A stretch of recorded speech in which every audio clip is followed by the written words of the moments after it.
Okay, good morning children. Okay, what is today date? 28th November. So do you know the special of this day? Who is he?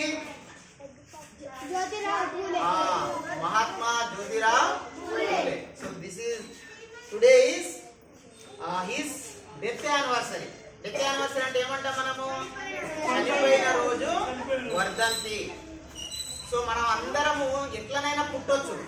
పుట్టడం మన చేతిలో లేదు. ఏ కులంలో పుడతామో, ఏ ప్రాంతంలో పుడతామో, ఏ మతంలో పుడతామో మన చేతిలో లేదు. పేదగా పుడతామా, ధనిక పుడతామా మన చేతిలో లేదు. కానీ చనిపోయే వరకు మాత్రం మనం చేసే కృషిని బట్టి మనం ఏ స్థాయిలో చనిపోతాం అనేది మన చేతిలో ఉంటుంది.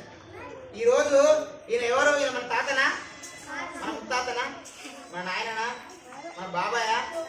మరి ఈడ వచ్చినట్టు అక్కడ మనం బొమ్మేసినామా?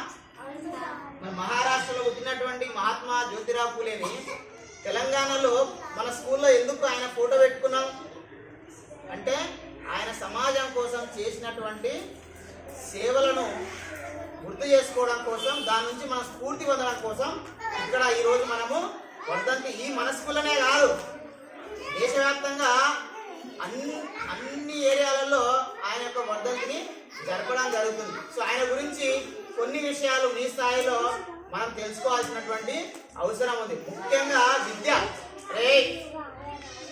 మనకు ఒక సర్వశిక్ష అభియాన్ ఇంతకుముందు ఉంటుండే కదా, అందరూ చదవాలి, అందరూ ఎదగాలని. కానీ గతంలో అందరికి చదవడానికి అవకాశం లేదు.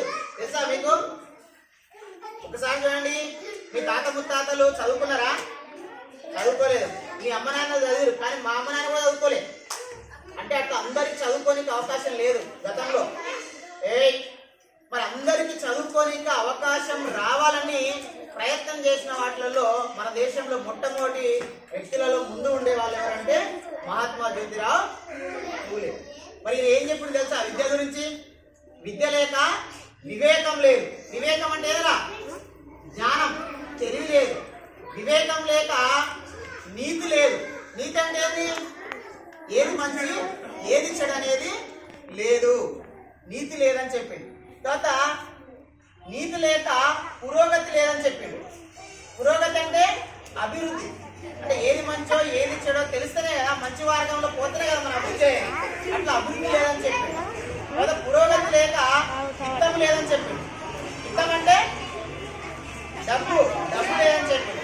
ఆ హితం లేకనే ఈ దేశంలో ఉన్నటువంటి అత్యధిక ప్రజలైనటువంటి వాళ్ళందరూ కూడా అధోగతి పాలయ్యారు, అజ్ఞానానికి గురైనని చెప్పిండు. మరి వీటన్నిటికి కారణం ఏది? ఈ అధోగతి కారణం ఏది? విద్య లేకపోవడం, అవిద్యని చెప్పాడు. మీరేం చేస్తున్నారా? ఎవరు చెప్పినా నేను? ప్రశాంత్, ఏమైంది? ఓకే, అంటే ఈ అధోగతికి కారణం ఏంది? అవిద్య. అంటే విద్య లేకపోవడం చెప్పిండు. కాబట్టి మరి అందరికి విద్య వచ్చినప్పుడే, జ్ఞానం వచ్చినప్పుడే ఏది వాస్తవమో తెలుసుకుంటారు, అవాస్తవాన్ని ప్రశ్నిస్తారు. ప్రశ్నించినప్పుడే మనకు నిజం తెలుస్తుంది, మంచి చెడులు తెలుస్తాయి, మంచి మార్గంలో నడుస్తాం. అప్పుడే మనం అభివృద్ధి సాధిస్తామని చెప్పి విద్య యొక్క గొప్పతనాన్ని తెలుసుకున్నటువంటి ఈయన ఏం చేసిండు? తన భార్య ఎవరు? మహాత్మా జ్యోతిరావు పూలే వాళ్ళ భార్య ఎవరు? రాహుల్. ఎవరు? సావిత్రిబాయి పూలే. 9 సంవత్సరాల సావిత్రిబాయి పూలేని పెళ్లి చేసుకున్నాక అప్పుడు బాల్య వివాహాలు జరిగేది. అంటే ఇప్పుడు మీకు 9-8 సంవత్సరాలు 4-5 తరగతిలో ఉంటారు. అంటే ఈ ఏజ్ నే పెళ్లి చేసుకునేది. మరి అట్లా పెళ్లి చేసుకున్న సావిత్రిబాయి పూలేకి ఏం చెప్పిండినా? చదువు నేర్పిండు. చదువు నేర్పడమే కాదు, ఆమె టీచర్ చేసి ఒక పాఠశాల పెట్టి అందులో అందరికి కూడా విద్యను అందించారు. ఆ రోజు ఆడవాళ్ళకు చదువుకునేది లేదు. ఆడవాళ్ళకు